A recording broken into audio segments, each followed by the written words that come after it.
Zero એફઆઈઆરનો concept તો પહેલાં બી હતો, પરંતુ લોકોને ખ્યાલ નહોતો આવતો અને મોટાભાગે ફરિયાદ એવી આવતી હતી નાગરિકો તરફથી કે પોલીસો ફરિયાદ લેવાની ના પાડે છે. એટલે ભારતીય નાગરિક સુરક્ષા સંહિતામાં આની જોગવાઈ કરવામાં આવી છે કે તમે ગમે ત્યાંથી એફઆઈઆર કરી શકો.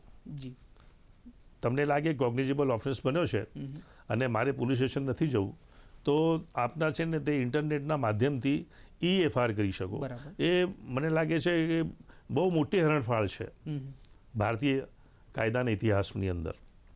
બીજું કે સહી કરવી ફરજિયાત છે એફઆઈઆરમાં, તો એમાં જોગવાઈ એવી કરવામાં આવી છે કે 3 દિવસની અંદર જે તે માણસ પોલીસ સ્ટેશનમાં જઈને જે તે ઇસમ ફરિયાદી હોય તે એ કરી શકશે.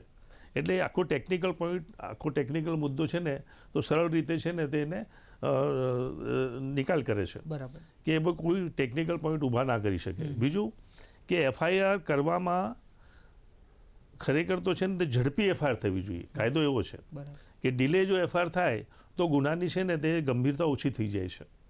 તો એફઆઈઆરના કારણે ગુનાની ગંભીરતા જળવાઈ રહેશે અને ખૂબ સારો છે ને તેનો પ્રતિભાવ મળશે.